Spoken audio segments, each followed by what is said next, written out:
Assalamualaikum warahmatullahi wabarakatuh.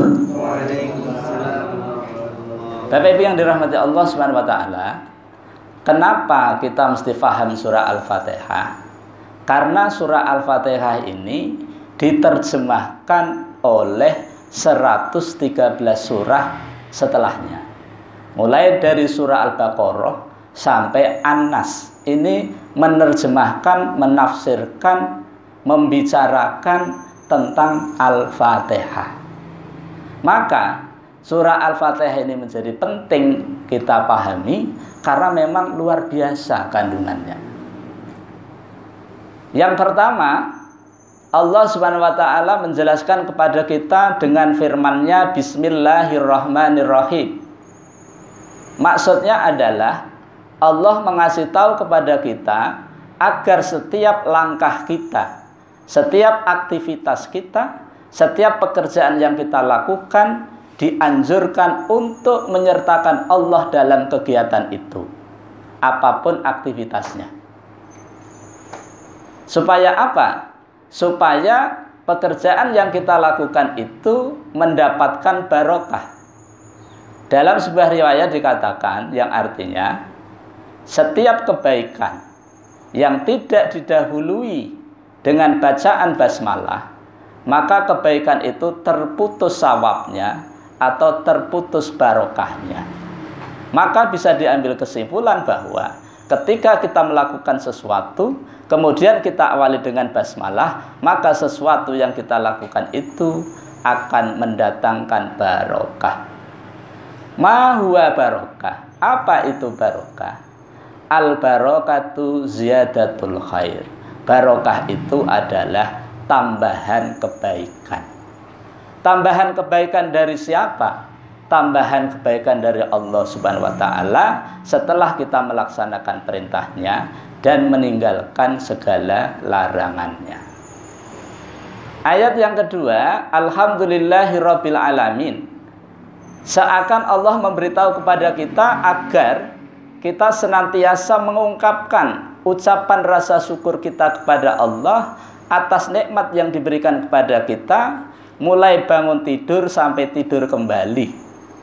Nikmat yang Allah berikan baik yang kita minta maupun yang tidak kita minta, seperti bernapas, ini nggak usah minta, tetap aja kita bisa bernapas.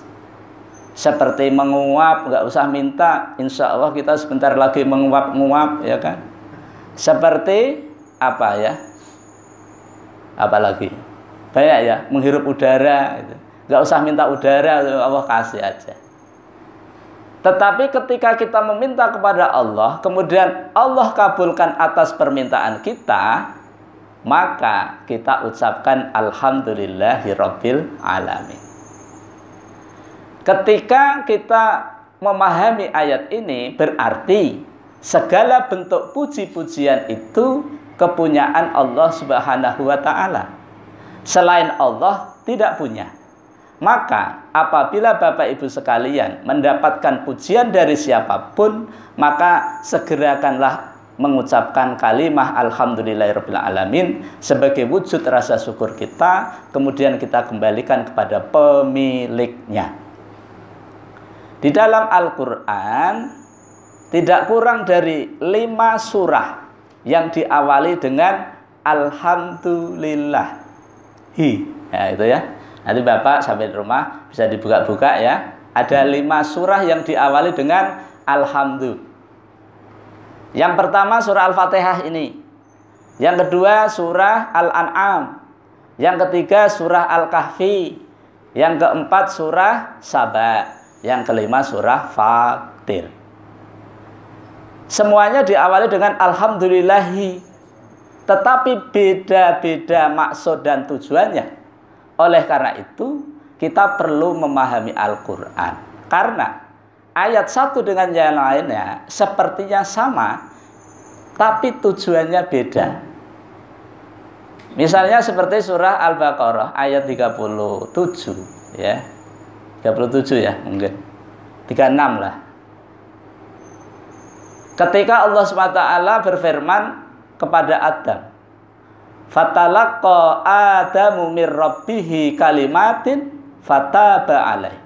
Innahu huwat tawwabur rahim. Fatalaqa Adama. Ketika Allah Subhanahu wa taala memberikan kepada Adam kalimatin, sebuah kalimat. Nah, kalimat ini tidak kurang dari 18 di dalam surah Al-Qur'an. Tetapi kalimat yang dimaksud di sini adalah istighfar Nabi Adam, yang ditafsirkan di dalam Al-Qur'an surah Al-A'raf ayat 23. Kalimat tersebut adalah Rabbana dzalamna anfusana wa illam taghfir lana wa tarhamna lanakunanna minal khosirin. Jadi di Quran itu ada 3 macam istighfar. Ini istighfarnya Nabi Adam. Tapi karena ini di Quran, maka kita sebagai umatnya Nabi Muhammad juga berhak untuk menggunakannya. Yang kedua istighfarnya Nabi Yunus. La ilaha illa anta subhanaka inni kuntu minadz zalimin. Yang ketiga istighfarnya Rasulullah. Banyak istighfarnya, ada yang pendek, ada yang sedang, ada yang panjang. Bahkan ada Sayyidul Istighfar. Dan ketika kita amalkan, insya Allah kita akan mendapatkan barokahnya. Bapak Ibu yang dirahmati Allah, kembali ke surah Al-Fatihah ayat 2 ya. Ketika kita diberikan nikmat oleh Allah, kita mendapatkan pujian dari seseorang, berarti kita telah diberikan kebaikan oleh Allah. Allah telah meletakkan kebaikan pada diri kita, sehingga orang melihat kita itu baik. Karena orang itu melihat kita baik, maka orang itu memuji. Maka ketika kita dipuji, segeralah ingat kepada Allah dengan mengucapkan Alhamdulillahirabbil alamin, tanpa harus pakai tambahan. Gak usah pakai tapi, cuma, ya kan, siapa dulu itu sudah gak penting.